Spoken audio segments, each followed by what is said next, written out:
pipes for protection, mga chassis, and then you have the machine inside the engine, the seat, ganda ng color ng seat, yellow. Then you have the tail light, tapos may mga exhaust, ganda ng exhaust. Tapos ang ganda ng protection dito sa wheels. Ganda ng part na to para mahawakan niya ng mas maayos yung wheels. So this bike is usually designed for touring motorcycle.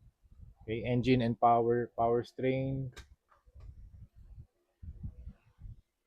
In terms of practical use in real life, versatility, great for touring, commuting, and light to moderate off-road riding. Its upright ergonomics and long suspension travel suit long journeys. Yan, kung mag-travel kayo, pwedeng-pwede to.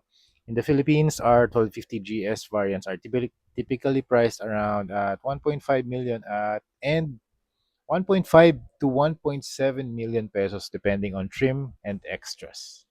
So yan mga ma'am sir, that's it. Yun ang ating mga actually in terms of articulation, parang rotatable ba to? Teka lang ah. Rotatable ba yun? Ito, gumagalaw to. Yan. Left and right. Tapos, zinc alloy. May zinc alloy. I think ito. Parang diecast to eh. Hindi ko matitest kung diecast to eh. Tapos, umiikot tong wheels. Tapos, ito, nabababa. Ito rin. Ito rin pala. Itong part na to. Yan. So, something like that. Ooh, cool. Very nice. Para pag ano siya, steady siyang ganyan. If you will park it. Ano pa ba? Ano pa ba dito? Ano ba to? Uy, nice. Gumagalaw pa pala to for simulated shock absorption.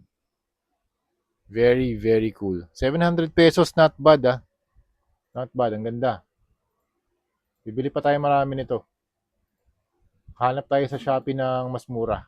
700 pesos. Tapos, yan, pwede nyo nang isakay yung mga favorite characters nyo dito. Gawan nyo sila ng alt display. Pwede si Kami. Angas maporma kay Kami. Bagay sa ano niya, bagay sa buhok niya. 112 scale usually ang mga figures na pwede nyo isakay dito sa mga 112 scale na motorcycles. Okay? So yun lang mga ma'am sir, that's it. Ang ganda ng ganda ng CCA. Recommended kung gusto nyo, if you're into motorcycles and kung gusto nyo lagyan ng additional accessories, yung mga action figures. Pwede rin nakatayo lang sila sa side. Diba? Nakapark lang yung motorcycle na ganyan. Tapos, forma lang si dito, si Feilong. Diba? Gagamitin niya pag medyo yan, tapos na siya mag-training. Very, very cool. Okay? So that's it. Thank